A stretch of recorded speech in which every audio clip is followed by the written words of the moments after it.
आई बेटा, 20वें टेस्ट को हम लोग आज डिस्कस करने चल रहे हैं। कह रहे हैं which one is the correct energy profile for Cl free radical, जिसमें Cl2 बन रहा है। जब आपको केमिकल काइनेटिक्स वाला चैप्टर पढ़ाया जा रहा था बच्चों, याद करिए, तो हमने आपको वहां बताया था कि जितने भी रिएक्शंस होते हैं उनके लिए एक डेफिनेट अमाउंट ऑफ एनर्जी होती है। जब तक वो डेफिनेट अमाउंट ऑफ एनर्जी उनके पास नहीं होता तब तक रिएक्टेंट प्रोडक्ट में कन्वर्ट नहीं होते। उसी डेफिनेट अमाउंट ऑफ एनर्जी को हम लोग थ्रेशोल्ड एनर्जी कहते हैं। और उस थ्रेशोल्ड एनर्जी में दो एनर्जी इन्वॉल्व होते थे, याद करिए, एक रिएक्टेंट की एनर्जी होती थी और दूसरा एक्टिवेशन एनर्जी होता था। मोस्ट ऑफ द रिएक्शंस के लिए एक्टिवेशन एनर्जी नेसेसरी है। बिना एक्टिवेशन एनर्जी के रिएक्शन आगे प्रोसीड नहीं होते। किसी रिएक्शन का एक्टिवेशन एनर्जी कम होता है, किसी रिएक्शन का एक्टिवेशन एनर्जी ज्यादा होता है। जिस रिएक्शन का एक्टिवेशन एनर्जी कम होता है वो रिएक्शन फास्टर होते हैं कंपैरेटिवली उस रिएक्शन के जिस रिएक्शन का एक्टिवेशन एनर्जी ज्यादा होता है। ओके, लेकिन वहीं पर हमने आपको बताया था कि कुछ ऐसे रिएक्शंस भी हैं बेटा जिनका एक्टिवेशन एनर्जी जीरो होता है। जैसे अगर कोई एटम नेसेंट अवस्था में रिएक्शन करे या फिर रेडिकल आपस में रिएक्शन करें, जैसे आपके सामने देखिए ये रिएक्शन है। ओके, ये फ्रेटिकल आपस में क्या है, रिएक्ट कर रहे हैं। इतने ज्यादा रिएक्टिव क्यों होते हैं फ्रेटिकल्स? क्योंकि इनका एक्टिवेशन एनर्जी जीरो होती है रिएक्शन करने की। ये दोनों देखिए जब रिएक्ट होंगे जीरो इनकी एक्टिवेशन एनर्जी है। रिएक्टेंट देखिए यहां पर था, ये देखिए बिना एनर्जी लिए, देखिए यहां पर रिएक्टेंट ये है, ये प्रोडक्ट में जा रहे हैं, तो यहां से यहां तक जब ये आए होंगे तो ये एक्टिवेशन एनर्जी लिए और यहां से यहां तक की ये रिएक्टेंट की एनर्जी है। इतनी एनर्जी लेकर के तब ये प्रोडक्ट पे जा रहे हैं। और अगर आप यहां देखें तो क्या यहां पर ये ऊपर गए? नहीं, सीधे रिएक्टेंट से कहां आ गए? डायरेक्ट प्रोडक्ट में। यानी यहां कोई एक्टिवेशन एनर्जी इन्वॉल्व नहीं हो रहा है, रिएक्टेंट कोई एक्टिवेशन एनर्जी नहीं ले रहा। ऐसे रिएक्शन जो फ्रेटिकल के होते हैं इनका एक्टिवेशन एनर्जी जीरो होगा। इस मींस कि ऐसे रिएक्शंस का जो ग्राफ होगा वो कौन सा ग्राफ होगा बेटा? सी ग्राफ होगा। स्पष्ट? अगले सब सवाल पे आ जाएं। कह रहे which of the following is the correct statement regarding relative acidic character cyclopropane and propane. अगर आप साइक्लोप्रोपेन को देखें, यह है साइक्लोप्रोपेन और यह है प्रोपेन। आप अगर इसको और खोल लें, CH3 CH2 CH3, और इनको अगर आप खोलेंगे तो ये है CH2 CH2 CH2 CH2, ये है CH3 CH CH2। चाहे इनको ऐसे लिखें चाहे ऐसे लिखें, है तो दोनों एक दूसरे के क्या आइसोमर ही तो है ना बेटा एक दूसरे के। अगर आप ध्यान से देखें, ये यहां पर sp2 हाइब्रिडाइजेशन होगा एल्कीन में और एल्केन में sp3 होगा। क्लियर? दूसरे अगर ये साइक्लोप्रोपेन है तो रिएक्टिव ज्यादा होंगे, इनकी रिएक्टिविटी कंपैरेटिवली बहुत कम होगी, ये न्यूट्रल होंगे। क्लियर? अगर आप देखें तो sp2 की रिएक्टिविटी ज्यादा, इनकी एसडी कैरेक्टर ज्यादा, इनकी एसडी कैरेक्टर कम। अगर आप एसडी कैरेक्टर देखें तो एसिडिक कैरेक्टर sp की सबसे ज्यादा, sp2 की उससे कम और sp3 की सबसे कम। अगर आप देखें तो ये एसिड, इसकी एसडी कैरेक्टर कम और इसकी एसडी कैरेक्टर सबसे कम। तो अगर साइक्लोप्रोपेन को कहें कि ये प्रोपीन है तो ये गलत नहीं है, और प्रोपीन का एसडी कैरेक्टर प्रोपेन से हमेशा ज्यादा होगा। तो इसमें ऑप्शन कौन सा करेक्ट होगा भैया? पहला option, cyclopropane is the more SD character than propane. स्पष्ट? आइए अगले क्वेश्चन पर। कह रहे साहब CH3 4N यानी tetra methyl ammonium ion is neither an electrophile nor nucleophile. क्यों ये इलेक्ट्रोफाइल या न्यूक्लियोफाइल नहीं है उसके पीछे कारण ये है, ध्यान से देखिएगा,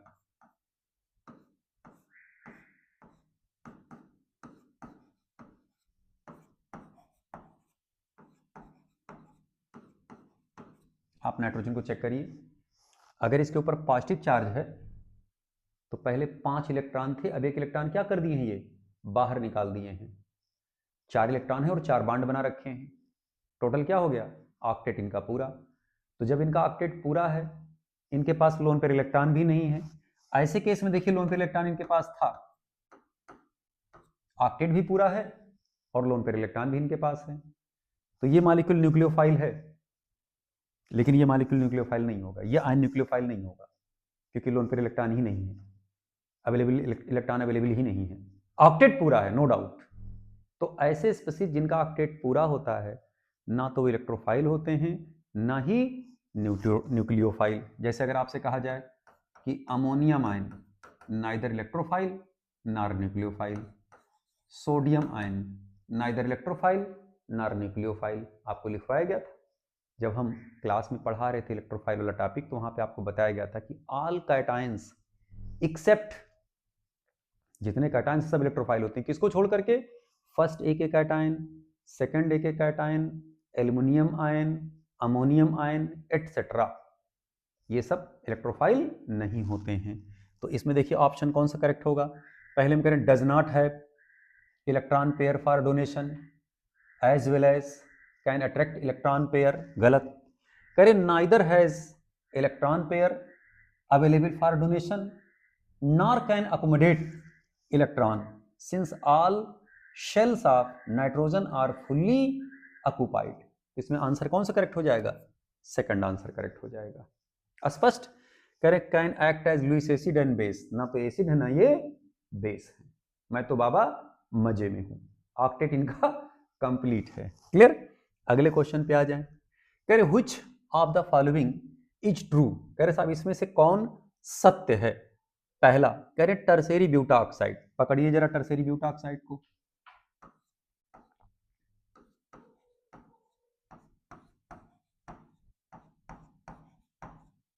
पहले ये टर्सेरी ब्यूटिल अल्कोहल ले लें, और किससे कंपेयर करा रहे हैं, इथॉक्साइड से, यह है एथिल अल्कोहल। ठीक है, अगर आप इन दोनों की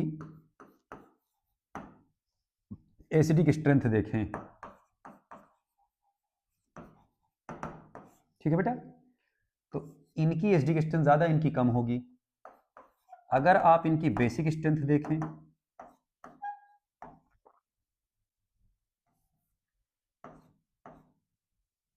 CH3 CH2O,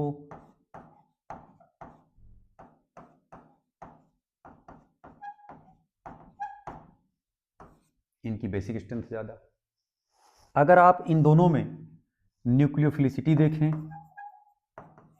तो आपको बताया गया था कि जैसे जैसे ब्रांचिंग बढ़ती जाती है, ब्रांचिंग बढ़ने से न्यूक्लियोफिलिसिटी घटती जाती है एल्काइल ग्रुप के केस में। तो इनमें अगर आप देखें,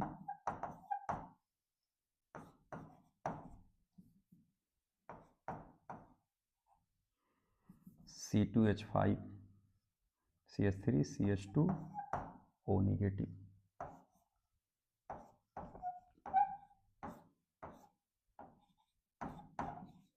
ये है टर्शियरी ब्यूटाक्साइड। तो ध्यान से देखिएगा, ये स्ट्रांग बेस हुए और ये स्ट्रांग न्यूक्लियोफाइल हुआ, यानी कि ये हुआ स्ट्रांग बेस और ये क्या हुए, वीक न्यूक्लियोफाइल। ठीक है, या कह सकते हैं कि ये वीक न्यूक्लियोफाइल हुआ और ये स्ट्रांग न्यूक्लियोफाइल हुआ और ये वीक बेस हुए। सवाल पढ़िए, इसी में देखिए हमको टहलाया गया है। पहले स्टेटमेंट पढ़िए, correct, tertiary butoxide is strong base, बिल्कुल correct, as well as strong nucleophile, गलत, ये एक्चुअल में वीक न्यूक्लियोफाइल है। दूसरा स्टेटमेंट पढ़िए, correct, tertiary butoxide is weaker base, तो ये वीकर बेस नहीं है, ये स्ट्रॉन्गर बेस है, तो गलत हो गया। तीसरे में आइए, tertiary butoxide is a stronger base, ठीक, ये स्ट्रॉन्गर बेस है, बट वीकर न्यूक्लियोफाइल, लेकिन न्यूक्लियोफाइल क्या है, ये वीक है। ये देखिए आपके सामने लिख दिया गया वीकर न्यूक्लियोफाइल, तो ये तीसरा स्टेटमेंट हमारा क्या हो जाएगा, बिल्कुल करेक्ट हो जाएगा। चौथा भी पढ़ लीजिए, कह रहे हैं कि tertiary butoxide and ethoxide are equally stronger bases as well as stronger nucleophile, तो ये स्टेटमेंट गलत हो गया, जिसमें हमारा स्टेटमेंट कौन सा करेक्ट हो जाएगा, थर्ड स्टेटमेंट करेक्ट हो जाएगा, सी इसमें आंसर करेक्ट होगा बेटा इस सवाल में। पांचवें क्वेश्चन में आ जाए, कह रहे हैं which of the following series contains atom or group having only mesomeric effect, इनमें से कौन ग्रुप है, कौन ऑप्शन है जिसमें सारे स्पीसीज एम इफेक्ट की तरह या मेसोमेरिक इफेक्ट की तरह वर्क कर रहे हैं, क्लियर, वर्क कर रहे हैं, कौन सी इफेक्ट की तरह, यहां माइनस एम इफेक्ट की तरह, मेसोमेरिक इफेक्ट की तरह। अब यहां देखें जरा, अगर आप यहां देखें तो ये है COR, ये है माइनस एम, ये है प्लस एम, और ये है माइनस एम। थोड़ा इसका कलर बदलें, कलर हमको थोड़ा मज़ा नहीं आ रहा है बेटा, अब सही लग रहा है कलर हमको थोड़ा, ठीक है। ये हो गया प्लस एम, ये हो गया माइनस एम, ये हो गए प्लस एम, तो इसमें plus M minus M plus M minus M सारे हैं, ठीक है। इसमें अगर आप देखें तो ये हो गया प्लस एम, ये हो गया प्लस एम, ये हो गए माइनस एम। इसी में देखिए सारे एक ही कैटेगरी के हैं, ये भी माइनस एम, ये भी माइनस एम, तो आंसर कौन सा करेक्ट हो जाएगा, ये पांचवा आंसर करेक्ट हो जाएगा। इसमें पूछा गया which of the following series contains atoms a group having only minus M effect group, स्पष्ट। अगले सवाल पे आ जाए, कह रहे हैं which of the following molecule is least resonance stabilised, कौन सबसे लीस्ट रेजोनेंस स्टेबलाइज्ड होगा। अगर आप यहां देखें सारे रेजोनेंस कर रहे हैं, ये एरोमेटिक हुआ। अगर आप यहां देखें double bond single bond lone pair, यहां ऑक्सीजन है, ये फ्यूरान है एक्चुअल में, इसको आप ऐसे समझें,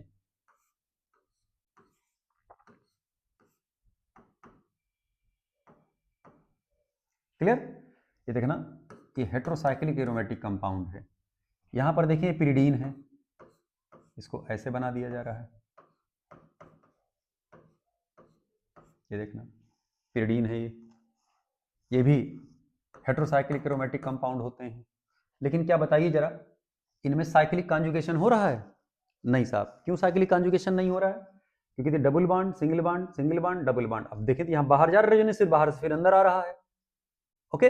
और यहाँ पर देखिए नॉन प्लेनरिस्ट सिचुएशन आ गया, ये हो गया sp3, ये हो गया नॉन एरोमेटिक, तो यही कंपाउंड क्या है, लीस्ट रेजोनेंस स्टेबलाइज्ड, इसकी जो स्टेबिलिटी होगी भैया कंपैरेटिवली कम होगी। थोड़ा सा इसका मोटाई हल्का सा और बढ़ाएं, घटा दें, अब सही हुआ, ठीक है। अगले सवाल पे आ जाएं, करें match column 1 and 2, column 1 and column 2, ठीक है। इसमें कह रहे हैं कि acetic acid and methyl format. अब जरा ध्यान दीजिएगा, ये एसिड है और इसी के देखिए आइसोमर क्या बन गया, ये एस्टर, तो एस्टर और एसिड फंक्शनल ग्रुप बदल गया ना बेटा, तो एक दूसरे के दोनों क्या हो जाएंगे, फंक्शनल आइसोमर, तो ए का हो जाएगा फर्स्ट, बिल्कुल करेक्ट। दूसरा कह रहे 1 ब्यूटीन एंड 2 ब्यूटीन, 1 ब्यूटीन और 2 ब्यूटीन दोनों एक दूसरे के कौन से आइसोमर होंगे, पोजीशन आइसोमर होंगे। इसमें देखिए कोई है, इसका दूसरे का हो जाएगा थर्ड, ठीक है। तीसरे में आ जाइए सी में, कह रहे डाई एथिल ईथर और मेथिल प्रोपिल ईथर, ये देखना डाई एथिल ईथर और मेथिल प्रोपिल ईथर, अगर आप इसको ऐसे माने तो इसके इस तरफ मेथिल इस तरफ आइसोप्रोपिल, अगर आप इसको मध्य माने इधर एथिल इधर एथिल, तो दोनों एक दूसरे क्या हो गए, मेटामर्स, तो सी वाले का हो जाएगा भैया ये मेटामर, स्पष्ट। और चौथा जो एक बचा है वही वाला निकल करके आ जाएगा, इसका मतलब ब्यूटेन 2 मेथिल प्रोपेन एक दूसरे क्या बन जाएंगे, चैन आइसोमर। चेक कर लीजिएगा। अब देखिए इसमें ए का 1, ठीक है, बी का थर्ड, सी का सेकंड, डी, यही आंसर करेक्ट हो जाएगा भैया, पहला आंसर करेक्ट हो जाएगा। चेक कर लीजिए, स्पष्ट। अगले क्वेश्चन पे आ जाए भाई, 8वां। करें rank the following in decreasing order of acidic strength. करें rank the following in decreasing order of acidic strength. किसकी एसिडिक स्ट्रेंथ सबसे कम और किसकी सबसे ज़्यादा और किसका बीच में आएगा। अब अगर आप यहाँ देखें तो अगर आप इस कंपाउंड को पकड़ें बेटा तो देखिए इधर sp2 लगा है, इधर sp2 लगे हैं, दोनों क्या कर रहे होंगे, इलेक्ट्रॉन खींच रहे होंगे। तो इनका अगर आप एनायन बनाएं यानी H निकलवाएं तो यहीं से H निकलेगा। ये देखना सिचुएशन ये बन करके आएगा, हाईली स्टेबल एनायन होगा। ये क्या हो गया, एरोमेटिक। जो एनायन है वो एरोमेटिसिटी शो करने लगा। ये जल्दी से चायन दे करके अपने एनायन को हाईली स्टेबलाइज कर लेंगे। यहाँ देखना ये भी एच आयन दे रहे होंगे। अगर ये चायन दे रहे होंगे तो इनका देखिए एनायन ये बन करके आएगा। रेजोनेंस स्टेबलाइज तो हैं लेकिन इससे ज़्यादा स्टेबल नहीं है। अगर आप इनको देखें तो ये जल्दी अचायन नहीं देगा क्योंकि किसी तरफ से इसकी स्टेबिलिटी बढ़ नहीं रही है बल्कि उल्टे घट रही होगी। क्योंकि अगर आप इस सिचुएशन में ले आएंगे इसको, ठीक है, तो इधर देखना sp3 सेंटर, इधर sp3 सेंटर, और दोनों ढकेल करके इसके एनायन को और क्या कर रहे होंगे, डिस्टेबलाइज कर रहे होंगे। तो जिस एसिड का एनायन जितने ज़्यादा स्टेबल होगा उस एसिड की एसिडिक स्ट्रेंथ यानी H देने की क्षमता उतनी ही ज़्यादा होगी, उसका K वैल्यू उतना ही ज़्यादा निकल करके आएगा। स्पष्ट। तो अब इनमें अगर हम ऑर्डर देखें तो सबसे ज़्यादा होगा भैया थर्ड वाले का, फिर उसके बाद किसका आएगा, सेकंड का, फिर उसके बाद किसका आएगा, फर्स्ट का। ये ऑर्डर हमारा बन करके आएगा। अब इन तीनों में चेक कर लीजिएगा कौन सा आंसर करेक्ट होगा। स्पष्ट। अगले क्वेश्चन पे आ जाए। ये रिएक्शन आपके सामने दर्शाया गया है। ये रिएक्शन इस टाइप के हम क्लास में करवा चुके हैं, एज इट इज वही क्वेश्चन ही है। सवाल को जरा ध्यान से देखें। यहाँ पर E क्या है, एक्टिवेशन एनर्जी, ये E2 activation energy, E3 activation energy. अब जरा बताइए ये क्या है, हाईली स्टेबल कंपाउंड है, हाईली स्टेबल। अगर ये स्टेबल होगा एल्कीन तो क्या जल्दी हाइड्रोजनेट होगा, जल्दी रिड्यूस होगा नहीं। रिड्यूस करने के लिए हमें एनर्जी देनी पड़ेगी, हीट ज्यादा करनी पड़ेगी। तो ये रिएक्शन क्या होगा, स्लोवेस्ट होगा। ओके। अब यहां पर देखिए इसकी एरोमेटिसिटी चली गई लेकिन अभी भी ये स्टेबल है। क्यों, क्योंकि कॉन्जुगेशन में है। स्पष्ट। तो अगर एक कॉन्जुगेशन में है, स्टेबल है, लेकिन इससे क्या है, कम है, तो थोड़ी सी जो रिएक्शन होगा इसकी जो स्पीड होगी, जैसे स्लोवेस्ट है ये क्या होगा,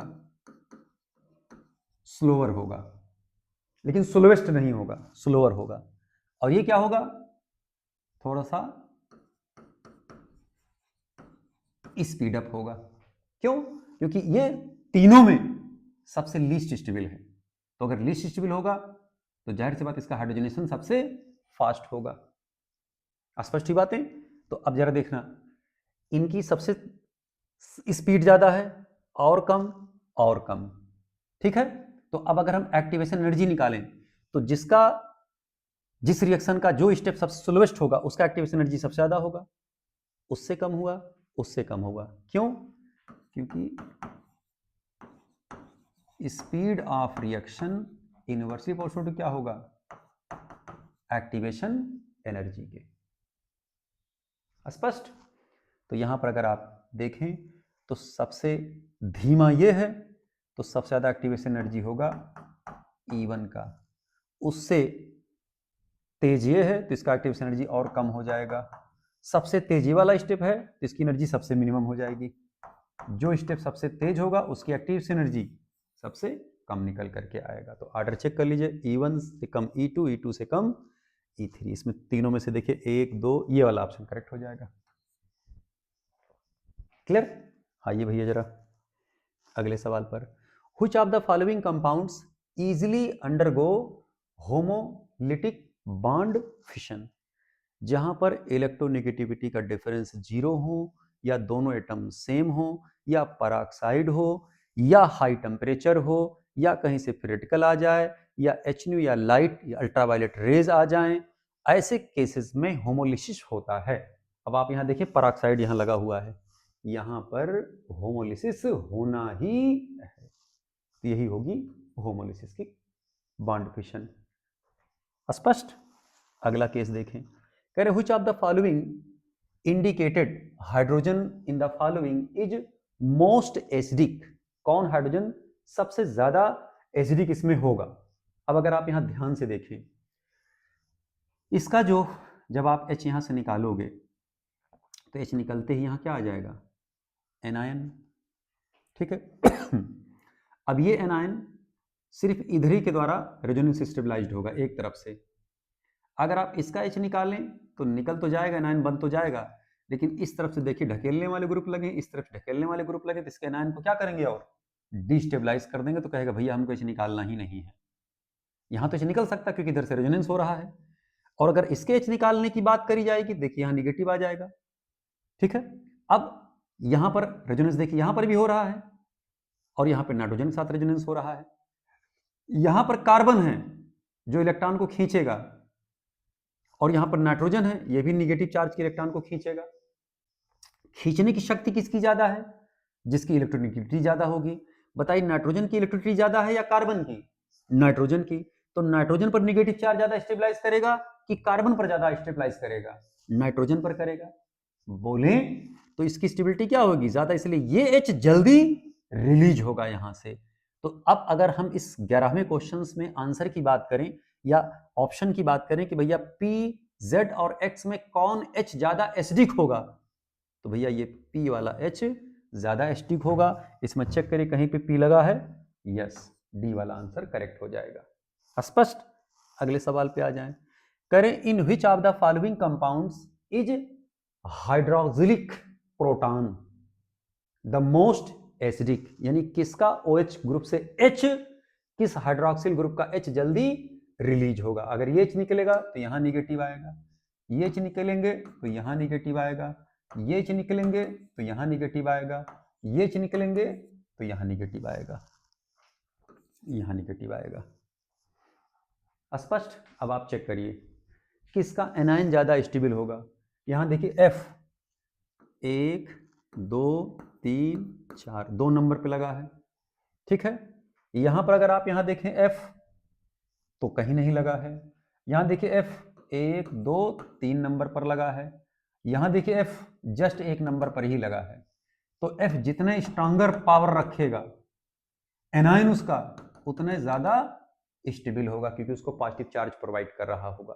तो इन चारों में अगर आप देखें तो सबसे मोस्ट स्टेबल एनायन कौन सा होगा, या कह सकते किसकी एचडी डिस्टेंस सबसे ज्यादा होगा? डी वाले का।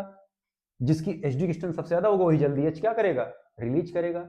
या H निकाल करके एनायन की स्टेबिलिटी आप चेक कर लीजिए, जैसा कि हम लोग पीछे देखते हुए जस्ट अभी आ रहे हैं। स्पष्ट। ये हमारा डी करेक्ट हो जाएगा बेटा। स्पष्ट। अगले क्वेश्चन पे आ जाएं, करें which of the following compound is strongest base? कौन सबसे तगड़ा बेस है ये आपको बताना है। अगर आप यहां देखें तो ये तो एरोमेटिक अमीन है। एरोमेटिक अमीन की बेसिक स्ट्रेंथ एलिफेटिक अमीन से कम होती है। अच्छी तरह से इस बात को आपको जानना चाहिए। क्लियर। अब यहां पे अगर आप देखें तो ये एलिफेटिक है अमीन, ये भी एलिफेटिक अमीन है, और इनडायरेक्ट देखें तो ये भी एरोमेटिक अमीन है। इधर से देखिए रेजोनेंस कर रहा है, कर सकता है, रेजोनेंस कर सकता है। क्लियर। अब अगर आप यहां देखें यही दोनों एलिफेटिक अमीन हैं। अब एलिफेटिक अमीन में देखिए यहां पर देखिए इसका लोन पेयर अवेलेबल तो है निकलने के लिए, लेकिन पीछे से एक इलेक्ट्रॉन खींचिंग ग्रुप लगे हुए हैं। क्या इसमें कोई इलेक्ट्रॉन खींचिंग ग्रुप लगे हैं? नहीं साहब। तो सबसे ज्यादा बेसिक स्ट्रेंथ किसकी हो जाएगी? सेकंड वाले की हो गई। स्पष्ट। अगले क्वेश्चन पे आ जाए। अब इसमें कह रहे हैं साहब ये R है, S है, P है और ये Q है। पहचानना क्या है? कह रहे decreasing order of acidic strength. सबसे ज्यादा एसिडिक स्ट्रेंथ किसकी होगी? उससे कम, उससे कम, सबसे कम। तो अब अगर आप यहां देखें तो ये जो मेथिल ग्रुप है ना बेटा, ये प्लस m होते हैं और प्लस i ग्रुप होते हैं। ठीक है, अगर आप प्लस i का पावर देखें तो ढकेल करके इसको 3 नेगेटिव दे रहा है, यहाँ पर भी प्लस i लग रहा होगा, यहाँ पर ढकेल करके सिर्फ 2 नेगेटिव, ये भी प्लस i है, ढकेल करके इसको सिर्फ 1 नेगेटिव, क्योंकि जैसे जैसे ग्रुप दूर होता जाएगा वैसे वैसे इफेक्ट उसका कम होता जाता है। यहाँ मेथिल ग्रुप पास था, यहाँ मेथिल ग्रुप दूर हो गया, मेथिल ग्रुप और दूर हो गया। तो अभी तो हम इनके प्लस i वाले कैरेक्टर देखे, अब हम प्लस m वाले कैरेक्टर देखेंगे। अब जब आप प्लस m की बात करोगे तो ये भी निगेटिव देगा, 1 2 3 4 निगेटिव देगा, क्योंकि इससे ज्यादा देगा। यहाँ पर प्लस m इफेक्ट कंसिडर नहीं होगा क्योंकि मेटा पोजिशन है। यहाँ पर अगर आप प्लस m देखेंगे, पैरा पर देखा जाता है तो 1 2 3 4 निगेटिव। अब आप अगर यहाँ देखें, ठीक है, आप H निकालेंगे तो इसका एनायन बना, ये H निकालें इसका एनायन बना, इसका एनायन बना, इसका एनायन बना। जिस एसिड का एनायन जितने ज्यादा स्टेबल होगा वो एसिड की एसिडिक स्ट्रेंथ उतनी ही ज्यादा होगी। अब एनायन को कहां सबसे कम निगेटिव चार्ज मिल रहा है? आप देखिए इन सब में निगेटिव चार्ज मिल रहा है, खाली किसमें सबसे कम मिल रहा है? इस वाले कंपाउंड में मिल रहा है। क्लियर? तो सबसे ज्यादा एसिडिक स्ट्रेंथ किसकी हो जाएगी भैया? क्यू की होगी। क्यू, आर, एस, पी और क्यू। तो अगर आप यहां देखें तो सबसे ज्यादा निकल करके आ गया भैया क्यू का, क्यू। ठीक है, फिर उसके बाद किसका निकल करके आ जाएगा बेटा?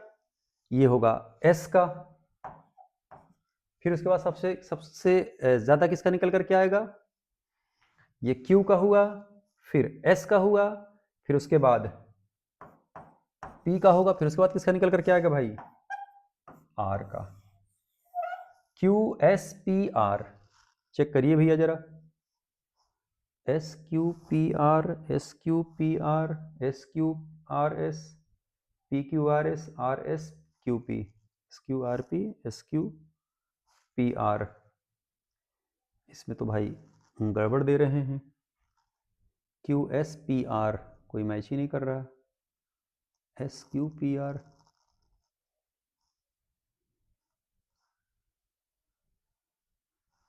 S Q P R, S Q गलत है ये। इसे बेटा ये सही कर लीजिएगा, क्यू एस पी आर, ये आंसर करेक्ट होगा इसमें, Q S P are. Clear बात? इसको सही कर लीजिए। क्रिसाल है ये, अर्थो क्रिसाल, मेटा क्रिसाल, पैरा क्रिसाल और ये फिनॉल। इसका ऑर्डर होगा Q S P are, 14 number वाले सवाल का। सही कर लीजिएगा, ठीक है। अब इसमें चेक करिए भैया, ऑर्डर पूछ रहे हैं। क्या ऑर्डर पूछ रहे हैं? कह रहे हैं decreasing order of acidic strength, acidic strength का इसमें ऑर्डर बताना है। तो सबसे अच्छी बात इसमें ये आप दिमाग बैठा लें कि जितने आर्थो डेरिवेटिव होते हैं बेंजोइक एसिड के केस में, आर्थो इफेक्ट की वजह से उनकी एसिडिक स्ट्रेंथ सबसे ज्यादा होती है। तो सबसे ज्यादा हो जाएगा पी का। अब इसमें चेक कर लीजिए पी का सबसे ऊपर कहाँ कहाँ है? ये पहले में है और दूसरे में है, ठीक है। अब अगर आप यहाँ देखें तो यहाँ माइनस एम भी लग रहा होगा और माइनस आई भी लग रहा होगा, दोनों की वजह से इसकी एसिडिक स्ट्रेंथ क्या हो रही होगी? बढ़ रही होगी। तो पी के बाद फिर किसका नंबर आ जाएगा? पी हुआ, फिर आर हो जाएगा, ठीक है। और यहाँ देखना माइनस एम लग रहा है, फिर उसके बाद क्यू का आ जाएगा, और यहाँ पर कोई माइनस एम ग्रुप नहीं लगे हैं, ये सारी यहाँ माइनस ए लगे, यहाँ पर कोई माइनस आई ग्रुप नहीं लगे, ना माइनस आई ना माइनस एम। तो सबसे ज्यादा एसिडिक स्ट्रेंथ हो जाएगा पी का, आर का, फिर क्यू का और एस का। ये क्लास में हम आपको पढ़ाए भी हैं बहुत डिटेल में बेटा वहां पर, और जो हमारा क्लास का वीडियो लेक्चर उसमें भी आप देखिएगा, आराम से सब चीजें समझ में आएंगी। अगर नहीं समझ में आता तो आप क्लास के बाहर आकर के हमसे, या अगर यहाँ नहीं समझ में आता आप ऑफिस में हमसे मिलिए आकर, हम आपको समझा देंगे अच्छे से बेटा। ओके, अगला क्वेश्चन देखिए। कह रहे हैं एमंग द साइक्लिक आयंस, ये जो ढेर सारे साइक्लिक आयंस आपको दिखाए जा रहे हैं, कह रहे the aromatic character is shown by, aromatic character is shown by. अब अगर यहां देखें 2 2 4, ये हो गया anti aromatic, 2 2 4 2 6 aromatic, 2 2 4 2 6 aromatic, 2 2 4 2 6 2 8 anti aromatic. स्पष्ट? ये निगेटिव चार्ज एक्चुअल में यहाँ पर है, ये 2 2 4 2 6 2 8। एच पे कहाँ निगेटिव चार्ज आएगा? निगेटिव चार्ज आएगा तो जुड़ेगा कहाँ? ठीक है, तो इसमें दो ही कंपाउंड क्यू और आर एरोमेटिक हैं, इन्हीं पर आप टिक लगा दीजिए सी वाले पर। अगले क्वेश्चन पर, which one of the following compound is not aromatic. कौन इसमें एरोमेटिक नहीं है? ये देखिए, ये भी एरोमेटिक है, 6 पाई इलेक्ट्रॉन, 2 पाई इलेक्ट्रॉन, ये भी एरोमेटिक है, ये भी एरोमेटिक है, नेप्थलीन 2 2 4 2 6, ये हो जाएगा नॉन एरोमेटिक। ठीक है, ये नॉन एरोमेटिक हो गए सी वाले। कह रहे formation of carbocation is easiest in. Carbocation बनाना किसमें सबसे आसान होगा? अब आप देखिए, इस C और Cl की, C और Br की, C और F की, C और I की बॉन्ड एनर्जी देखी जाएगी। जिसकी सबसे कम बॉन्ड एनर्जी होगी वही सबसे पहले निकल रहा होगा, वही कार्बोकैटायन जल्दी रिलीज कर रहा होगा। क्लियर बात? तो जब यहाँ से देखिए टूटेंगे, CH3 CH2 Cl ऐसे टूटेगा ही कार्बोकैटायन जनरेट होंगे। तो कौन जल्दी कार्बोकैटायन देगा? तो बॉन्ड एनर्जी देखिए, C और I की सबसे कम, C Br की उससे ज़्यादा, C Cl की उससे ज़्यादा, और C और F की सबसे ज़्यादा। तो कौन जल्दी टूटेगा? C और I। तो यही जल्दी से टूट करके कार्बोकैटायन रिलीज कर रहे होंगे बेटा। स्पष्ट? Polarisation of electrons in acrolein may be written as. तो पहले तो आप एक्रोलीन जान लें, CH2CH, ये है एक्रोलीन। इसमें एक्चुअली पूरी पिक्चर बनी नहीं है, टाइपिंग की समस्या रही होगी, हो सकता है। ये एक्रोलीन है, इसमें पोलराइजेशन पूछ रहे हैं भैया।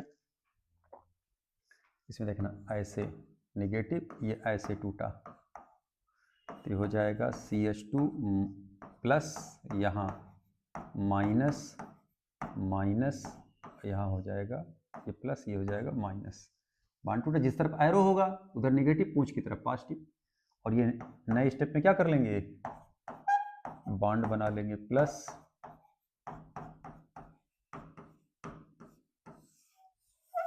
चेक कर लीजिए उसमें जहाँ पे लगे होंगे। क्लियर? चाहे आप यहाँ नेगेटिव ऐसे लगाएं ऐसे, और चाहे यहाँ पार्शियल नेगेटिव लगा दें। देखना, इधर नेगेटिव इधर पॉजिटिव, किस में लगा है? पॉजिटिव पॉजिटिव, इसी में देखिए लगा, इधर नेगेटिव और इधर पॉजिटिव। तो यही वाला आंसर करेक्ट हो जाएगा। 20वें सवाल में आ जाए। कह रहे which of the following statement regarding the resonance energy of benzene of correct, यानी कौन करेक्ट स्टेटमेंट है बेंजीन के रिगार्डिंग? कह रहे resonance energy is the energy required to break the CH bond in benzene. गलत। Resonance energy is the energy required to break the CC bond of the benzene. गलत। Resonance energy is a measure of stability of benzene. बिल्कुल correct. साफ शब्दों में लिख सकते हैं कि resonance energy directly proportional to किसके होता है? स्टेबिलिटी के।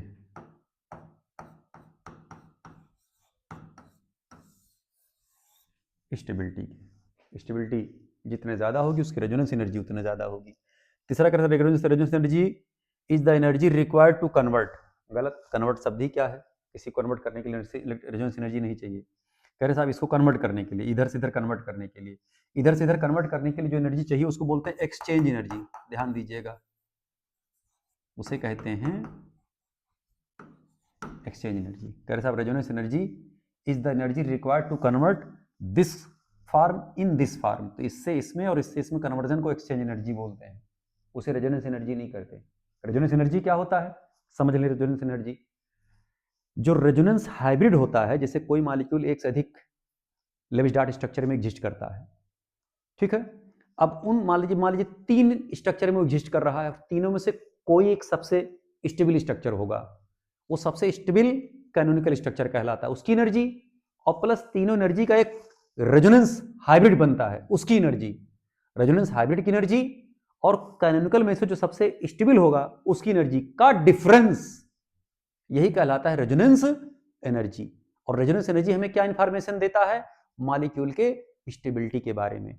जितने ज्यादा रेजोनेंस एनर्जी होगी मॉलिक्यूल की स्टेबिलिटी या आयन की स्टेबिलिटी, उसकी उतने ज्यादा निकल करके आएगी। तो इन 4 विकल्प में से यही एक ऐसा विकल्प है जो सही बैठ रहा है बेटा। Resonance energy is a major of stability of benzene. Okay, इसमें आंसर कौन सा करेक्ट हो जाएगा? सी। चेक कर लीजिए, देख लीजिए अच्छे से। क्लियर? अगले सवाल पे आ जाएं। कह रहे decreasing order of stability of following alkanes is. Alkanes क्या बल्कि एल्कीन कह सकते हैं, हम गलत पढ़ रहे हैं। फॉलोइंग एल्कीन इज, तो इन एल्कीन में स्टेबिलिटी किसकी सबसे ज्यादा, किसकी सबसे कम, किसकी सबसे कम निकल करके आएगी? अब अगर आप एल्कीन के स्टेबिलिटी की बात करें तो सबको ये बात पता है कि stability of alkene directly proportional to numbers of hyperconjugated structure, और number of hyperconjugated structure directly proportional to किसके होता है? नंबर ऑफ अल्फा हाइड्रोजन के। स्पष्ट ये बात जब हाइपर कॉन्जुगेशन आपको क्लास में पढ़ाया जा रहा था बहुत अच्छे से बेटा, तो वहां पर ये बात बताया गया था। ओके, तो हमें सिर्फ क्या करना है, प्रत्येक एल्कीन में डबल बॉन्ड के around number of alpha hydrogen ज्ञात करना है, बस, और कुछ नहीं निकालना है। यहां पर करिए जरा चेक इधर भैया, ये देखना फंक्शनल ग्रुप आप मान लीजिए, ये अल्फा हाइड्रोजन तो कितने हो गए? 3 अल्फा हाइड्रोजन। यहां जरा देखना कितने हो गए? 3 और 3 6 अल्फा हाइड्रोजन। यहां देखना 3 3 6 और 3 9 अल्फा हाइड्रोजन। 3 3 6 और 6 कितने हो गए? 12 अल्फा हाइड्रोजन। तो अब सबसे ज्यादा स्टेबिलिटी किसकी हो जाएगी? फोर्थ की, फिर आएगी थर्ड की, फिर सेकंड की, फिर फर्स्ट की। जो आंसर इसमें करेक्ट होगा fourth, third, second, first, second option correct हो जाएगा। स्पष्ट? करें arrange the following carbocations in decreasing order of stability. कह रहे साहब ये जो कार्बोकैटायंस हैं इनकी स्टेबिलिटी डिक्रीजिंग ऑर्डर में जरा आप बनाइए। तो ये तो सीपीएम हो गया, सीपीएम साइक्लोप्रोपिल मेथिल कार्बोकैटायन, इसकी स्टेबिलिटी सबसे ज्यादा होगी। उसके बाद फिर किसका नंबर आएगा? ट्राइफेनिल मेथिल कार्बोकैटायन की, तो 5वें का होगा, फिर चौथे का होगा, फिर आ जाएगा तीसरे का। ओके, नहीं, हाँ ठीक, तीसरे का, उसके बाद तब आएगा फर्स्ट का, तब उसके बाद आएगा सेकंड का। तो इसमें चेक करिए भैया, देखिए 5वें का हुआ, चौथे का हुआ, फिर तीसरे का हुआ, फिर पहले का हुआ, तब उसके बाद दूसरे का हुआ। इसमें देखिए कोई ऑप्शन मैच कर रहा है? यस, सी वाला ऑप्शन मैच कर रहा है। ये आपके क्लास में एज इट इज ऑर्डर ही हम आपको समझाए हैं बेटा, पढ़ाए हैं।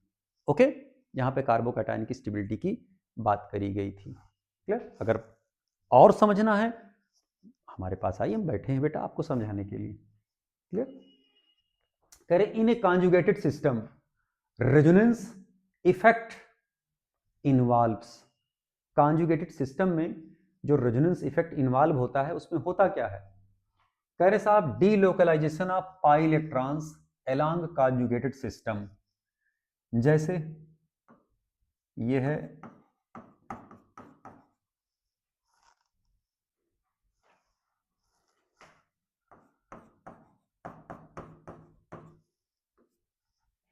ये double bond, single bond, double bond, ये कॉन्जुगेट सिस्टम है। तो पाई इलेक्ट्रॉन का क्या होता है इसमें? डीलोकलाइजेशन। इनका जो पाई बॉन्ड है ही ब्रेक करता है, ऐसे ही ब्रेक करते हैं भैया। पाई इलेक्ट्रॉन की ही तो शिफ्टिंग होती है। यहाँ निगेटिव आया, यहाँ पॉजिटिव हुए, इधर निगेटिव, इधर पॉजिटिव, रेजोनेंस हो जाएगा। ये देखना, यहाँ निगेटिव, यहाँ पॉजिटिव, यहाँ निगेटिव, यहाँ पॉजिटिव, निगेटिव पॉजिटिव क्या कर लिए? बॉन्ड बना लिए। पाई इलेक्ट्रॉन जो यहाँ पे थे, देखिए यहाँ शिफ्ट हुए, यहाँ आ गए। तो पाई इलेक्ट्रॉन का क्या होता है? रेजोनेंस होता है, डीलोकलाइजेशन होता है, मूव करते हैं। दूसरा कह रहे delocalisation of non bonding electron along conjugated system. इधर जरा देखना ध्यान से,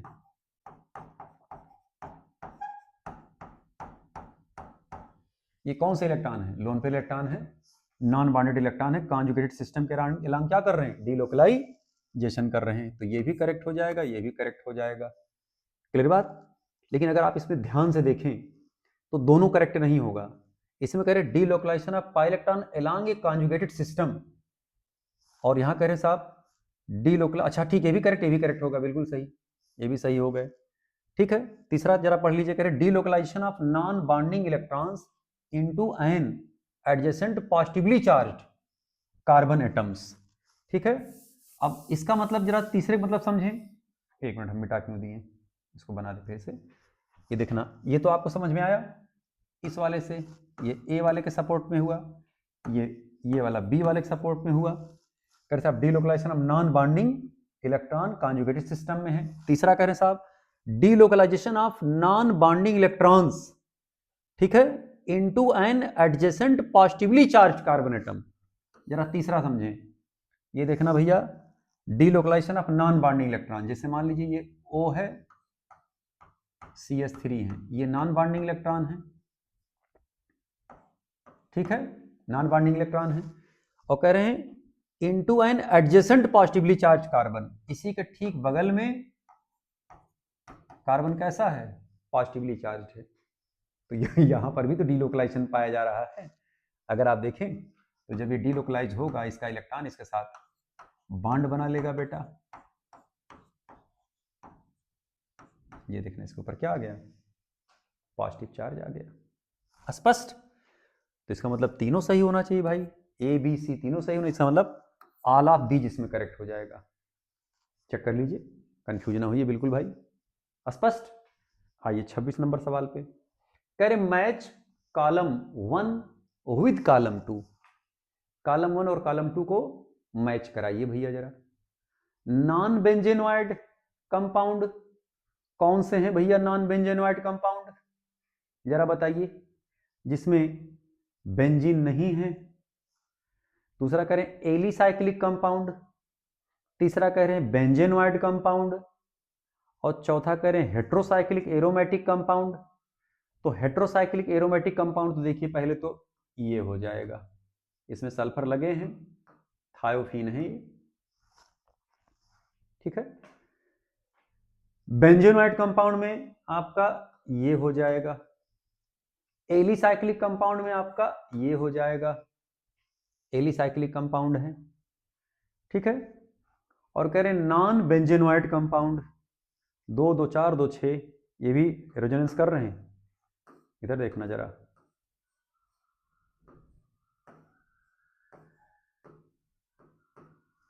ये ऐसे एग्जिस्ट करेगा रेजोनेंस करने के लिए, यहाँ यहाँ यहाँ, ये ट्रोपोलियम आयन में आ जाएगा बेटा। तो रेजोनेंस तो कर रहे हैं, एरोमेटिक हैं लेकिन बेंजीन नहीं है। तो ऐसे एरोमेटिक कंपाउंड को जो बेंजीन नहीं होते उन्हें नॉन बेंजेनोइड कंपाउंड कहा जाता है। नॉन बेंजेनोइड एरोमेटिक कंपाउंड के नॉन बेंजेनोइड एरोमेटिक कंपाउंड हो गए, तो इसका हो जाएगा ये 4। हम भैया देखिए मैच करा दिए हैं इन नंबरों को। अब यहाँ सब अचल पचल कचल हो गया है, हमको समझ में नहीं आ रहा कौन से इसमें आंसर करेक्ट होगा, आप इसमें चेक कर लीजिएगा। ओके, अगले क्वेश्चन पे आ जाए। Match column 1 organic compound with column 2 common name of the compound and choose the correct option. इसमें से करेक्ट ऑप्शन आपको चूज करना है, column 1 and column 2। Okay, organic compound common name उनके सामने दे दिए गए हैं। अगर आप पहले वाले कंपाउंड को देखें ध्यान से बेटा, ये बेंजीन रिंग है O और इसके साथ लग गया CH3, ये कंपाउंड कौन सा हो गया, एनिसाल। दूसरा कंपाउंड अगर आप देखें CH3 CH2 CH2OH N propyl alcohol, ये हो गया इसका। अब देखना यहाँ पर कार्बन के साथ 3 मेथिल ग्रुप लगे हैं, हम इनको जरा ऊपर खींच दें ऐसे,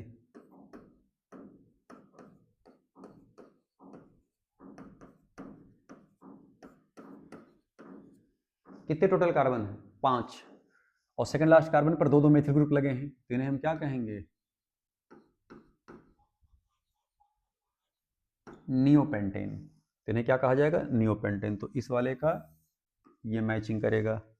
तो जाहिर सी बात है, ये देखना इधर फेनिल है और इधर मेथिल है, इसे एसिटोफिनोन कहा जाता है। डी वाले को चित्र बना लीजिए भी, आपको तुरंत दिखने लगेगा एसिटोफिनोन।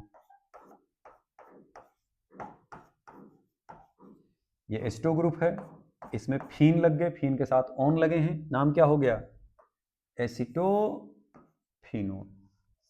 सामने सबके एरो लगा दिया गया, कौन किससे मैच कर रहा है चेक कर लीजिएगा चारों में से। कह रहे हैं electrophilic addition reaction proceeds in 2 step, 2 step में होते हैं। The first step involves the addition of an electrophile, name the type of intermediate formed in the first step of the following addition reaction. तो जो पहले step में जब addition होता है बेटा, जब एचाइन जाकर के इस पर अटैक करेगा तो देखिए स्टेटमेंट होगा क्या, बॉन्ड एक से टूटा, नेगेटिव यहाँ क्या आ गया पॉजिटिव, यहाँ पर CH2 लगेगा, ये हो जाएगा CH2 प्लस, ये हो जाएगा CH3, तो जनरेट क्या हुआ भैया कार्बोकैटायन। क्लियर बात, कार्बोकैटायन। अच्छा यहाँ मेथिल भी लगा हुआ भाई, चलिए नीचे देख लेते हैं फिर से, तो यहाँ मेथिल लगा रहेगा ना भाई, तब ये सेकेंडरी कार्बोकैटायन होगा। हम साफ साफ बना दे रहे हैं बेटा, CH3 CH CH2। इसमें पहला स्टेप जो इलेक्ट्रोफाइल का अटैक जब होता है, तो इधर देखना ये ढकेलेंगे, बॉन्ड ऐसे टूटेगा, निगेटिव पॉजिटिव, इसी पर जाकर के लगेंगे, ये हो जाएगा CH3 CH प्लस CH3। अब अगर आप इसमें देखें तो ये सेकेंडरी कार्बोकैटायन जनरेट हुआ। ओके, इसमें ऑप्शन कौन सा करेक्ट हो जाएगा, सी ऑप्शन करेक्ट हो जाएगा। क्लियर। अगला क्वेश्चन देखें, कह रहे compare leaving group tendency of following halide ion. तो ये तो एकदम साफ साफ शब्दों में बता दिया जाए, आयोडाइड आयन की साइज सबसे बड़ी होती है, उससे छोटा उससे छोटा उससे छोटा, जो सबसे छोटा होगा वो कार्बन से ज्यादा चपक करके जुड़ेगा, और जो सबसे बड़ा होगा वो कार्बन से जल्दी निकल सकता है। इसलिए लिविंग पावर आयोडाइड आयन की सबसे ज्यादा, ब्रोमाइड की उससे कम, क्लोराइड की उससे कम, फ्लोराइड की उससे कम। और ये आप बॉन्ड एनर्जी के आधार पर भी देख सकते हैं, सी और एक्स के बीच बॉन्ड एनर्जी के आधार पर। तो सबसे तगड़ा या सबसे अच्छा better leaving group iodide ion, उससे कम ब्रोमाइड, उससे कम क्लोराइड और सबसे कम फ्लोराइड। करें compare the leaving group tendency of following halide ions. ते आपके सामने बने हुए बेटा। Which of the following is not normally considered to be a nucleophile. किसको हम न्यूक्लियोफाइल की तरह कंसीडर नहीं कर सकते। जैसे देखना यहाँ लोन पेयर इलेक्ट्रॉन है, न्यूक्लियोफाइल है, इसे हम कहते हैं न्यूट्रल न्यूक्लियोफाइल। यहाँ पर भी लोन पेयर इलेक्ट्रॉन है, न्यूट्रल न्यूक्लियोफाइल। यहाँ as it is negative ion है, चार्ज न्यूक्लियोफाइल हुए। यहाँ देखना पॉजिटिव चार्ज है, ये क्या हो गए इलेक्ट्रोफाइल। तो यही है जो न्यूक्लियोफाइल की तरह बिहेव नहीं करेगा। Which of the following is the strongest nucleophile in an aqueous solution? Clear बात। आपको पीछे बताया गया था कि nucleophilicity inversely proportional to electronegativity of atom. आप बताइए, ऑक्सीजन पर निगेटिव चार्ज है, यहाँ फ्लोरीन पर निगेटिव चार्ज है, क्लोरीन पर निगेटिव चार्ज है, ब्रोमीन पर निगेटिव चार्ज है। इन चारों में सबसे कम इलेक्ट्रोनिगेटिविटी किस एटम की है, ब्रोमीन की है। तो ब्रोमाइड आयन की न्यूक्लियोफिलिसिटी सबसे कम होगी, नहीं नहीं सबसे ज्यादा होगी, जिसकी इलेक्ट्रिसिटी सबसे कम होगी उसकी न्यूक्लियोफिलिसिटी सबसे ज्यादा होगी। तो ये स्ट्रॉन्गर न्यूक्लियोफाइल हुए। क्लियर बात। ये और वीकर, ये और वीकर, ये और वीकर। क्लियर बात। तो सबसे वीकर ये वाले निकल करके आएंगे। Sum of alpha hydrogen in given radical. अगर रेडिकल के रिस्पेक्ट में आप अल्फा हाइड्रोजन को चेक करें तो देखिए जरा, ये है अल्फा अल्फा अल्फा, तो यहाँ 1 2 और ये 3, तो यहाँ हो गए 3 अल्फा हाइड्रोजन। यहाँ गिनिए इसके रिस्पेक्ट में, यहाँ देखना 2 alpha hydrogen, 2 alpha hydrogen, 1 alpha hydrogen, 2 2 4 1 कितने हो गए 5 अल्फा हाइड्रोजन टोटल यहाँ हो गया, और 3 यहाँ हो गए, तो 5 और 3 कितने हो गए 8 अल्फा हाइड्रोजन। कह रहे arrange the following radicals in decreasing order of stability. Clear बात। कह रहे साहब arrange the following radicals in decreasing order of stability. Clear. अब यहां पर कह रहे हैं, यहां बेटा ये डब्बा का बनाया गया है इसमें भैया पेपर में, और हमारे पास क्वेश्चन पेपर भी नहीं है। अब यहाँ तो डब्बा का मतलब CS डबल बॉन्ड है कि ट्रिपल बॉन्ड है? अगर यहाँ CH है, सिंगल बॉन्ड हो सकता हो। सिंगल बॉन्ड लगा के देखते हैं। अगर हम यहाँ सिंगल बॉन्ड मान लें ऐसे, इसको भी सिंगल बॉन्ड अगर ऐसे मान लें, इसको भी सिंगल बॉन्ड अगर ऐसे मान लें, ठीक है। तो अब अगर आप स्टेबिलिटी चेक करिए, यहाँ देखना X Y Z, double bond single bond fit के लिए तो रेजोनेंस कर रहा होगा, ठीक है। और अब यहाँ अल्फा हाइड्रोजन गिनिए, 3 अल्फा हाइड्रोजन, और इसके रिस्पेक्ट में देखिए 1 अल्फा हाइड्रोजन, तो 3 और 1 कितने हो गए? 4 अल्फा हाइड्रोजन हो गया। यहाँ अल्फा हाइड्रोजन गिनिए, यहाँ 2 2 4 और 2 कितने हो गए? 6 अल्फा हाइड्रोजन। लेकिन हाइपर कॉन्जुगेशन कर रहा होगा, यहाँ रेजोनेंस कर रहा होगा, तो सबसे ज़्यादा स्टेबिलिटी किसकी हो जाएगी? 3 नंबर की, फिर 1 नंबर की, कि 2 नंबर की? 3 नंबर हुआ, फिर 1 नंबर होगा, फिर 2 नंबर होंगे बेटा। एक्चुअली डब्बा नहीं, बांड ही है हमें लग रहा है, ठीक है। तो इसमें जो ऑर्डर निकल कर के आएगा स्टेबिलिटी के, थर्ड का होगा, फिर फर्स्ट होगा, फिर सेकंड का होगा। इसको चेक कर लीजिएगा जरा सवाल को बेटा, 31 नंबर को। Which of the following compounds on heterolytic fission give most stable carbocation? किसका हाइड्रोलिसिस कराने पर स्टेबिलिटी सबसे ज्यादा निकल करके? हाइड्रोलिसिस कहां से होगा? हेट्रोएटम हटाने पर। तो यहाँ कार्बोकैटायन बना, इसको आप हटाएंगे, यहाँ कार्बोकैटायन बनेगा, इसको हटाएंगे, यहाँ कार्बोकैटायन बनेगा, इसको हटाएंगे, यहाँ कार्बोकैटायन बनेगा। क्लियर? अब अगर आप यहाँ ध्यान से ज्ञान प्राप्त करें, ये देखना है सेकेंडरी है, ठीक है, ये भी सेकेंडरी है, ये टर्सरी कार्बोकैटायन है, और ये प्राइमरी कार्बोकैटायन है। तो टर्सरी वाले की स्टेबिलिटी सबसे ज्यादा होगी। Resonance hybrid of carbocation is, इस कार्बोकैटायन का रेजोनेंस हाइब्रिड क्या होगा?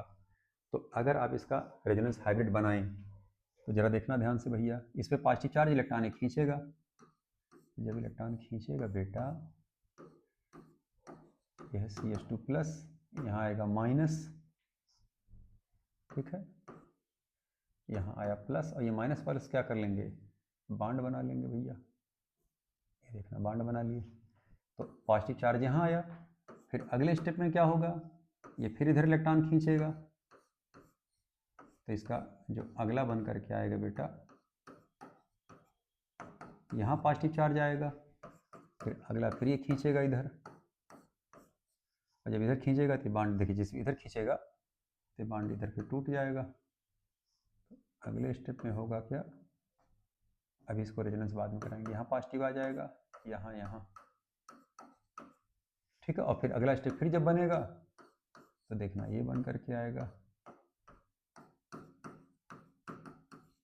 तो अगर आप इनडायरेक्ट देखें तो पॉजिटिव चार्ज कहाँ कहाँ आ रहा है? इसके अर्थों पर और पैरा पर। ये देखना इसके अर्थों पर और पैरा पर। तो इसका रेजोनेंस हाइब्रिड देखिए यही बन करके आ रहा होगा, यहीं पॉजिटिव चार्ज टहल रहे होंगे। Which of the following is a benzylic cation? Benzylic cation वो होते हैं जिनमें बेंजीन रिंग के जस्ट बगल वाले कार्बन पर पॉजिटिव चार्ज हो, इसको बेंजाइलिक ग्रुप कहते हैं। इस पे कैटायन लगाते हैं, इसे हो गया benzylic carbocation. Which of the following cation is not resonance stabilised? कौन सा कैटायन है, कार्बोकैटायन है जो रेजोनेंस स्टेबलाइज्ड नहीं है? तो यहाँ तो रेजोनेंस हो रहा होगा, ये भी अंदर रेजोनेंस पार्टिसिपेट कर रहा होगा, ये भी रेजोनेंस पार्टिसिपेट कर रहा होगा। अब अगर आप यहाँ देखें,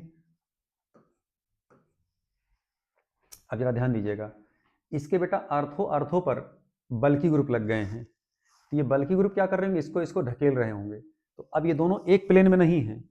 जैसे यहाँ पर देखिए अर्थों पर कोई ग्रुप नहीं लगा था, तो ये जो कार्बोकैटायन था इसके साथ प्लेन में था, क्योंकि sp2 हाइब्रिडाइजेशन ये भी प्लेन में थे, ये भी प्लेन में थे, ये भी प्लेन में थे।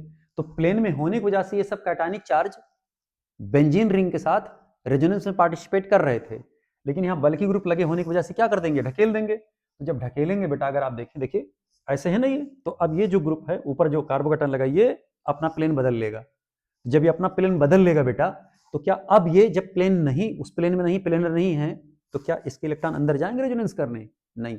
तो इस कार्बोकेटायन का चार्ज रिंग के साथ रेजोनेंस में बेंजीन रिंग के साथ पार्टिसिपेट नहीं कर रहा होगा, यानी वो रेजोनेंस स्टेबलाइज्ड नहीं है। इसकी स्टेबिलिटी सिर्फ हाइपर कॉन्जुगेशन के साथ अपनी ही पोजीशन में देखा जाएगा वहीं। तो आप इसमें आंसर कौन सा लगा सकते हैं? डी। ये प्यारा सवाल था, इस पर आप इंपॉर्टेंट लगा लीजिएगा भैया। इस सवाल पर इंपॉर्टेंट सवाल, ये सब बड़े अच्छे अच्छे क्वेश्चंस, इसमें आप जर्क ले सकते हैं। अगर इसके साथ और भी कोई ऑप्शन लग जाता तो आप गलत कर सकते थे सवाल को।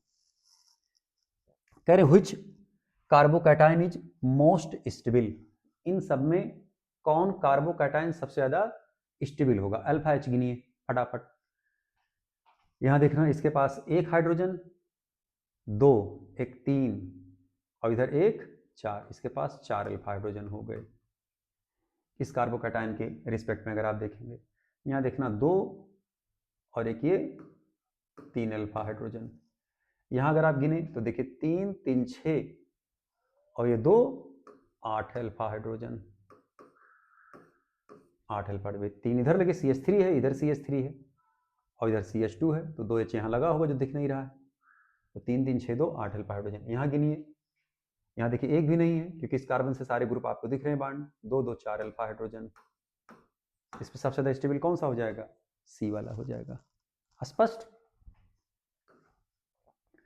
Which will give nucleophilic addition reaction very fast? तो इसमें देखिए फॉर्मेल्डिहाइड है कोई? यस, सबसे तेज।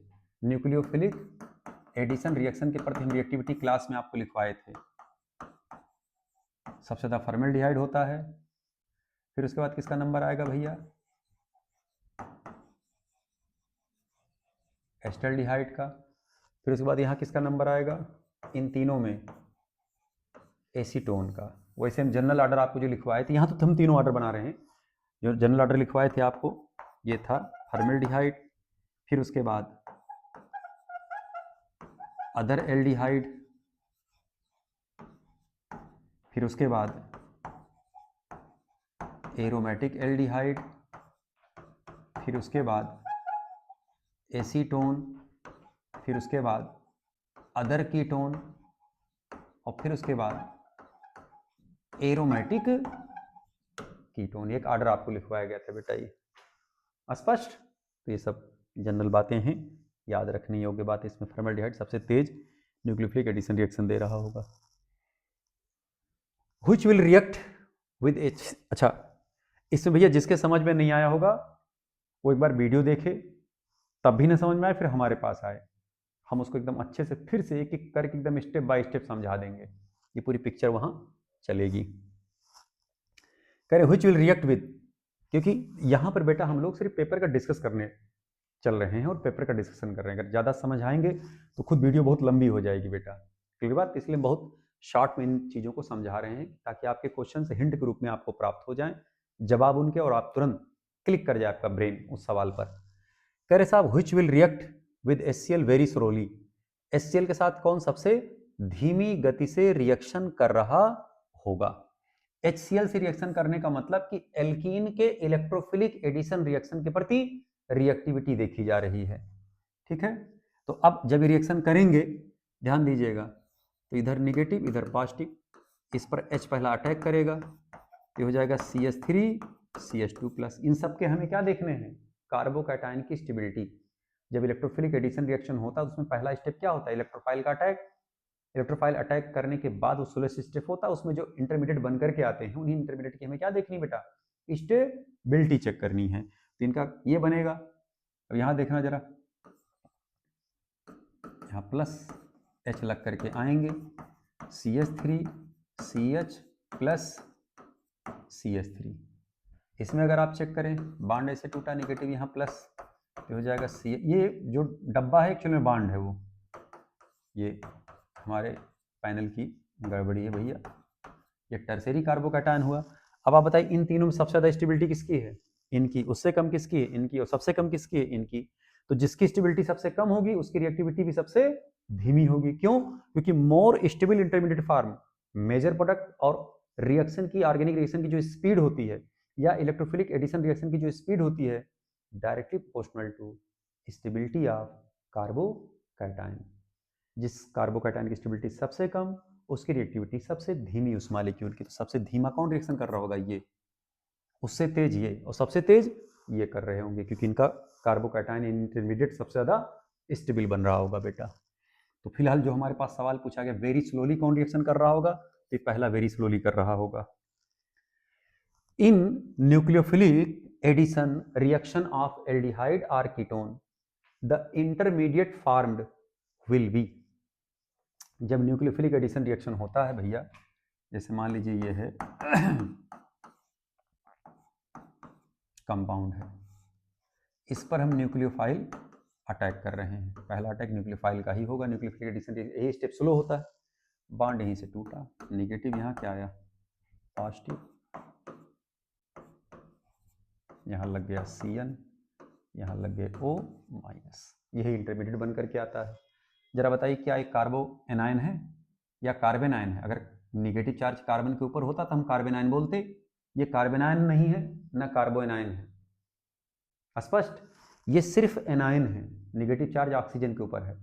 और कैसा है? ये sp3 हाइब्रिडाइज्ड है, तो इसको कहा जाता है टेट्राहेड्रल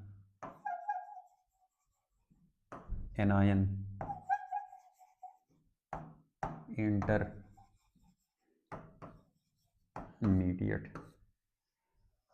ओके, ढूंढिए इसमें। ये है tetrahedral anion intermediate. Total number of electrons in outermost shell of carbonium ion. ये है कार्बन,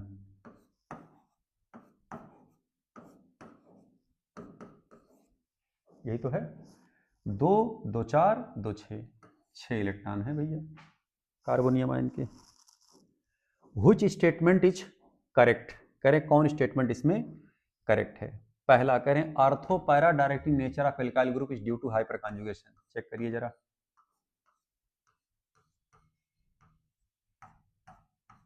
ठीक है, यही तो है ना। एल्काइल ग्रुप का जो आर्थो पैरा डायरेक्टिंग नेचर होता है, यानी कि आर्थो पर निगेटिव, फिर यहाँ निगेटिव, फिर यहाँ निगेटिव जो निकल करके आते हैं, ये किसकी वजह से है? हाइपर कॉन्जुगेशन की वजह से है। हाइपर कॉन्जुगेशन देखिए आप यहाँ इसे कराते थे, H लगा, C लगे, H लगे, H लगे, ये ढकेला, बॉन्ड ऐसे टूटा, और ये इधर टूट जाएगा। यहाँ देखना हाइपर कॉन्जुगेशन चालू हो गया।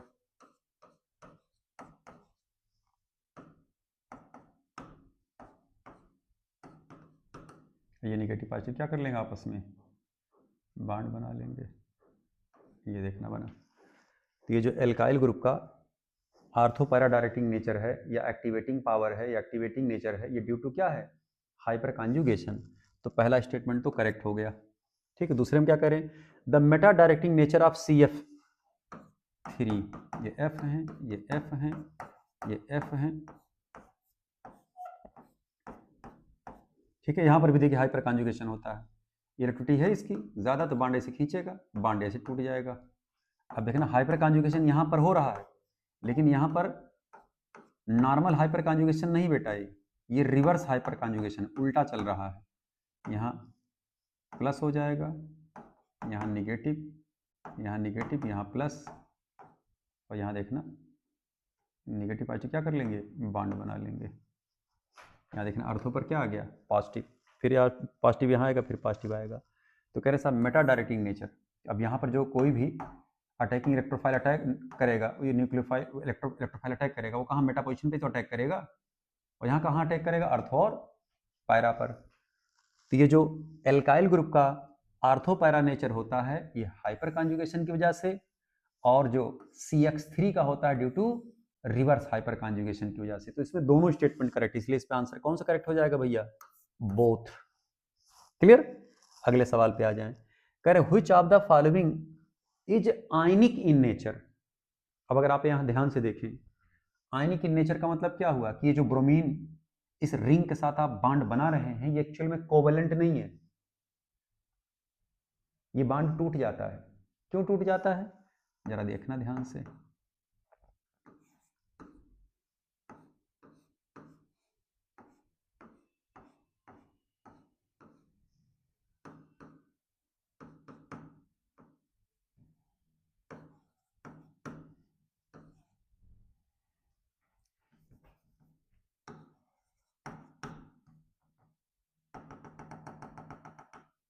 ये किस रूप में रहता है? आयनिक बांड के रूप में। यहाँ पॉजिटिव चार्ज क्यों आ जाता है बेटा? समझे जरा ध्यान से। पॉजिटिव चार्ज क्यों आ जाता है? 2 2 4 2 6, ये क्या बन गया? ट्रोपोलियम आयन। तो अगर आपसे कहा जाए कि साइक्लोहेप्टा ट्राई इनाइल ब्रोमाइड कोवेलेंट मॉलिक्यूल है कि आयनिक, तो आप सीधे कहेंगे साहब ये कोवेलेंट नेचर का नहीं है, ये आयनिक नेचर का है। क्यों? क्योंकि आयन के रूप में रहने पर ही इन्हें आनंद है, इनकी एरोमेटिसिटी मेंटेन हो जाती है इस कैटायन की, और एनायन साथ में दूर से जुड़ा रहता है आयनिक बांड के द्वारा। यही कंपाउंड क्या हो गया? आयनिक। आप कहीं सर जी इधर इधर नहीं हो सकता, इधर जरा देखना ध्यान से। अगर आप इधर तोड़ेंगे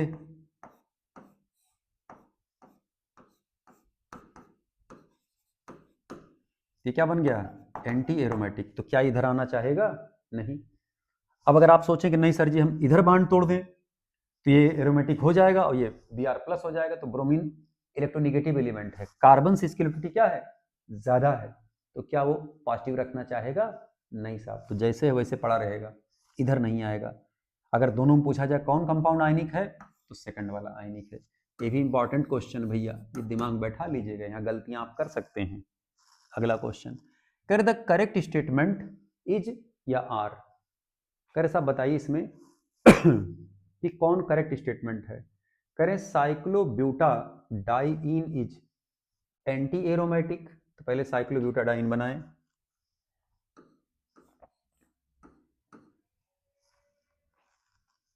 ठीक है, हम साइक्लोब्यूटाडाइन बना दिए, ये तो एंटी एरोमेटिक है, ये तो सही है भैया, बिल्कुल करेक्ट है। दूसरा, साइक्लोऑक्टा टेट्राइन इज नॉन एरोमेटिक, ये है साइक्लोऑक्टा टेट्राइन, ये है, ये एक्चुअल में इस रूप में एग्जिस्ट करता है, टब से।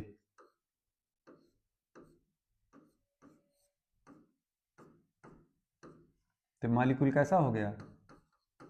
Non aromatic. तो कह रहे हैं नॉन एरोमेटिक कंपाउंड, बिल्कुल करेक्ट, यानी कि दोनों करेक्ट होगा, बोथ आर करेक्ट हो गए स्टेटमेंट। अगले सवाल पे आ जाएं। कह रहे हैं correct order of dipole moment. Dipole moment का क्या करेक्ट ऑर्डर होगा? जब हम आपको हाइपर कॉन्जुगेशन पढ़ा रहे थे तो वहां पे हमने आपको बताया था भैया, सबसे कम फॉर्मेल्डिहाइड का होता था,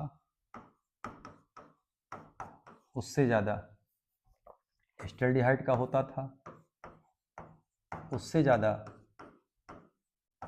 एसीटोन का होता था। इसका होता था 2.27 डीवे, इसका होता था 2.72 डीवे, इसका होता था 2.85 डीवे के आसपास। ये था डाइपोल मोमेंट। क्यों ऐसा होता था? यहां से यहां जब आप चल रहे हैं तो यहां हाइपर कॉन्जुगेशन होना शुरू हो रहा है, हाइपर कॉन्जुगेशन से इस पर पोलरिटी डेवलप हो जाएगी। आपके सर जी हाइपर कॉन्जुगेशन कैसे चालू हो गया? यहाँ देखना H sigma bond alternate position पे क्या आ गया? Double bond. यहाँ पर भी देखना सिग्मा बॉन्ड अल्टरनेट पोजीशन पे क्या आ गया? Double bond. यहाँ 3 3 6 अल्फा हाइड्रोजन है, यहाँ सिर्फ 3 अल्फा हाइड्रोजन है, तो वहाँ हाइपर कॉन्जुगेशन ज़्यादा, पोलरिटी ज़्यादा, डाइपोल मोमेंट ज़्यादा, तो फॉर्मल्डिहाइड ज़्यादा, एस्टल्डिहाइड, एस्टल्डिहाइड ज़्यादा, एसीटोन। स्पष्ट? इसमें आंसर देखिए कौन सा करेक्ट हो जाएगा? इसमें सेकंड आंसर करेक्ट हो जाएगा। 45वें सवाल पे आए। कह रहे साहब इन pyridine total number of electrons which do not participate in resonance. ये देखना जरा ध्यान से।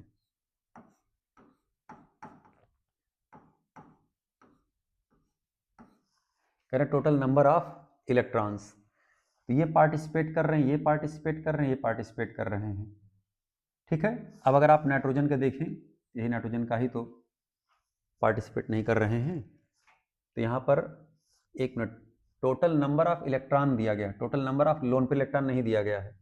तो टोटल नंबर ऑफ इलेक्ट्रॉन्स अगर आप देखें तो इनके नाइट्रोजन के जो पार्टिसिपेट नहीं कर रहे, 2 इलेक्ट्रॉन हैं, बल्कि इसको इन pyridine total number of loan pair electron होना चाहिए था। अगर लोन पेयर इलेक्ट्रॉन होता तो 1 करेक्ट होता, और इलेक्ट्रॉन को कहा जाएगा तो 2, तो ये 2 इलेक्ट्रॉन है जो पार्टिसिपेट नहीं करेंगे। स्पष्ट? 45 का आंसर हो जाएगा ए। क्लियर? ये 2 इलेक्ट्रॉन हैं और तो सब उधर चल रहे हैं, इनके सब पाइलेट्रॉन इन्वॉल्व है ही हैं। क्लियर हुई बात? तो इसमें जो जो क्वेश्चंस अभी भी आपको समझ में कम आए हों, उनको समझने के लिए आप हमसे बेटा क्लास के बाद मिल सकते हैं। क्लास आप कल करने आएंगे, कल के बाद हमसे आकर के सवाल पूछ लीजिएगा, इसमें और भी जो चीज़ें स्पष्ट ठीक से ना हुई हों। ओके, थैंक यू बेटा।